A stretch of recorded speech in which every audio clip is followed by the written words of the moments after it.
नहीं, बड़ी उपलब्धि है, लेकिन सभी सरकारों का योगदान है।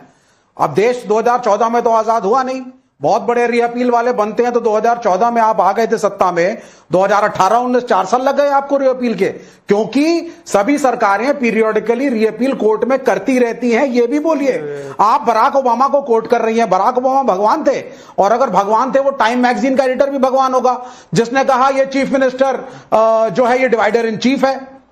हमारे प्राइम मिनिस्टर नरेंद्र मोदी को बोला, वो अमेरिका के प्रेसिडेंट जिन्होंने कहा कि हम नहीं आने देंगे नरेंद्र मोदी को, चीफ मिनिस्टर गुजरात को 10 साल तक वीजा नहीं दिया अमेरिका में, उसको भी कोर्ट करिए आप। वाजपेयी ने अगर शांति वार्ता करी तो उसको भी कोर्ट करिए आप। यहां कहा जा रहा है साहब एयर चीफ मार्शल ने कहा कि हमें तो अटैक कर देना चाहिए। अब ये प्रोटोकॉल साहब भारत में मोदी के पहले नहीं था कि फौजी आकर के एडवाइस करेगा कि फॉरेन पॉलिसी क्या हो। The defence forces must know their place, और गौरव आर्या यहां बैठे हुए हैं, protocol defence forces must know their place. Gaurav Arya, defence forces देश को प्रोटेक्ट करती हैं, और तीनों एयर चीफ को बुलाया गया, वो खुद सैर सपाटे के लिए नहीं गए थे, प्राइम मिनिस्टर्स ऑफिस में बुलाया गया, जहां पर रक्षा मंत्री, प्रधानमंत्री, नेशनल सिक्योरिटी एडवाइजर सब वहां मौजूद थे, और तीनों सर्विस चीफ्स को बुलाया गया। और विवेक श्रीवास्तव कहते हैं कि प्रोटोकॉल फॉलो करना चाहिए। 166 लोग मर गए, प्रोटोकॉल फॉलो करना चाहिए। नाविका, मैं एक बात बताता हूं जो विवेक जी की अपनी राय है। He has got his own opinion and I will not say anything against him, but ये कहना कि the armed forces must know their place, ये गलत बयानिया है। ठीक है, nobody has gone over the head of the prime minister, nobody can. All the chiefs report to the political hierarchy of this country and everybody knows his place. इसीलिए भारत में कभी martial law नहीं हुआ, ना ये हो सकता है भारत में, ना ये पॉसिबल है भारत में, ना किसी ने कोशिश करी, ना अपने सपनों में किसी ने सोचा। तो ये कहना कि the armed forces must know their place, अगर मैं हिंदी में इसका अनुवाद करूं कि फौजियों को अपनी औकात पता होनी चाहिए, ये गलत शब्द हैं। और आई डोंट माफी मांगिए विवेक श्रीवास्तव जी, आज तो माफी बनती है। जो लोग इस देश की रक्षा करते हैं उनके लिए ये शब्द आपके बिल्कुल फॉलो करोगे ना। एक बात कहना चाहता हूं, chief marshal air chief marshal गलत है, बराक ओबामा भगवान नहीं है। चाहते क्या है अजय आलोक जी? अजय आलोक जी, विवेक श्रीवास्तव चाहते क्या है? कहना चाहता हूं, नहीं तो time I just want to make a single point. Vivek please allow me.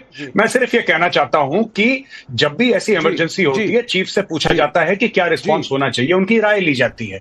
Chiefs आदेश पास नहीं करते गवर्नमेंट को। This is not Pakistan, this is India. Absolutely. And being professionals they give advice to the government कि सर हम ये कर सकते हैं। उन्होंने सिर्फ ये बोला कि सर उन्होंने कहा हमारी तैयारी है, बिल्कुल ठीक है, हम 18 घंटे में कर सकते हैं, लेकिन 15 दिन तक किसी ने कुछ कहा नहीं। और आज ये सवाल उठ रहा है कि औकात में रहना चाहिए। Ajay Alok, because the government knows मोर।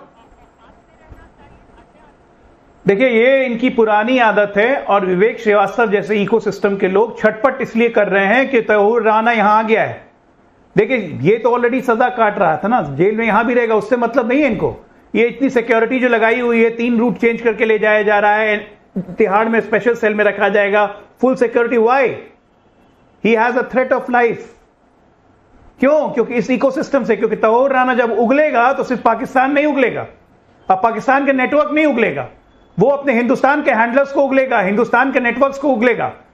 नविका जी, एक छोटी सी जानकारी देता हूं आपको। और 2011 के शिकागो कोर्ट में भारत सरकार की तरफ से एक भी रिप्रेजेंटेटिव ने, लोकल अमेरिकन, वहां पे एक भी लॉयर को हायर नहीं किया गया था। एक छद्म सा लॉयर इसके अगेंस्ट में कि तैमूर राणा को छोड़ा ना जाए, निर्दोष ना साबित किया जाए, यह भारत सरकार की जिम्मेदारी थी कि अपना केस फाइट करती। The minimal effort was put in Chicago court, जिसकी नरेंद्र मोदी जी चर्चा कर रहे थे। यह किसकी जिम्मेदारी थी? यूपीए की हमारी? आप ये बताइए कि पॉल गार्लिक क्यूसी, ये लॉ फर्म है एक, जो भी शिकागो कोर्ट में इसका केस लड़ रही थी, बिल्कुल बड़े बैरिस्टर, क्वींस काउंसिल्स हायर किए थे तहव्वुर राणा ने, और हमारे यहां से किसी को नहीं किया गया था। सवाल तो बनता है कि ये केस क्यों इतना वीक बनाया गया था। और कमरुज़्ज़मान चौधरी, सवाल पब्लिक भी पूछ रही है। ओम प्रकाश खंडेलवाल का जयपुर से सवाल है, प्रत्यार्पण के समझौतों के तहत तहव्वुर राणा को फांसी नहीं दी जा सकती, लेकिन क्या उसे ऐसी सजा मिलेगी जो मिसाल बन सके? सुरेंद्र नाथानी का धनबाद से सवाल है, जब भगौड़े अपराधी का प्रत्यार्पण नहीं हुआ था तो इसे पीएम मोदी की असफलता बताया गया, तो आज जब उसे पकड़कर भारत लाया गया है तो इसे मोदी की सफलता क्यों ना माना जाए? जवाब दे कमरुज़्ज़मान चौधरी। देखिए, पहले बात तो तहव्वुर राना जिस केस में बरी हुए थे, आप लोग बोल रहे हो, वही केस में उसको 14 साल का सजा भी हुआ था और वही कोर्ट ने सजा सुनाया था। तो ये गलतफहमी में मत रहिए कि किसी माफ कीजिए, आपकी समझ में थोड़ी गड़बड़ है। डेनमार्क वाले केस में सजा मिली थी, लेकिन मुंबई के टेरर अटैक में सजा नहीं मिली थी। कमरुज़्ज़मान चौधरी, पढ़ लिया करिए। काउंट में हुआ था, नहीं मैडम 2 काउंट में हुआ था। दैनिश अखबार जेलंस पोस्टन का केस में हुआ था, फिर एलईटी का क्या बोलता है मटेरियल सपोर्ट प्रोवाइड करने के लिए हुआ था। एक ही कोर्ट ने He was acquitted because there was no direct association found with लश्कर-ए-तोयबा. That was the observation of court. 14 साल का सजा हुआ था वहां पे।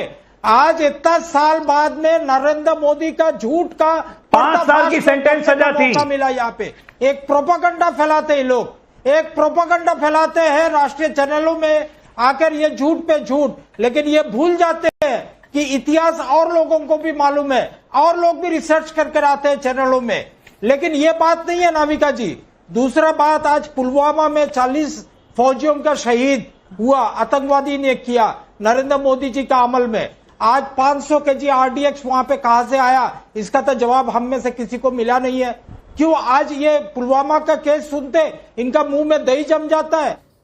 जय हिंद दोस्तों, जिस तरीके से वीडियो में एक न्यूज बहुत ही तेजी से वायरल हो रही है, तहव्वुर राणा को जिस तरीके से विदेश से खींचकर इंडिया में सजा देने के लिए और अब इस पे कोर्ट केस चलेगा उसके लिए भारत में लाया गया है, उसी मद्देनजर डिबेट में लाइव शो में जो कि इस हिंदुस्तान के प्रति इनका कर्तव्य बनता है, लेकिन कर्तव्य को ये पीछे करते हुए जो तहव्वुर राणा के बचाव में जो ये एक इंडिया में जो एक भ्रम फैला रहे हैं और जो उसके खिलाफ जो अच्छा कार्य कर रहे हैं उसी को कैटेगरी में खड़ा कर रहे हैं, तो आप समझ सकते हैं कि विवेक श्रीवास्तव का प्रोपेगेंडा खुद पब्लिक ही फेल कर देती है और पब्लिक इनकी मंशा को और इनकी नीयत को बहुत अच्छे से पहचानती है। और लाइव डिबेट शो में आपने देखा कि किस तरीके से अजय आलोक और मेजर गौरव आर्या ने विवेक शर्मा को पूरे लाइव डिबेट में सबके सामने बेइज्जत किया और इनको एक्सपोज किया। तो कैसा लगा आपको ये वीडियो? क्या कहना चाहेंगे आप इस लिब्रांडो विवेक श्रीवास्तव के बारे में? अगर ये वीडियो आपको पसंद आए तो जरूर लाइक और सब्सक्राइब कीजिए। मिलते हैं अगली वीडियो में। जय हिंद।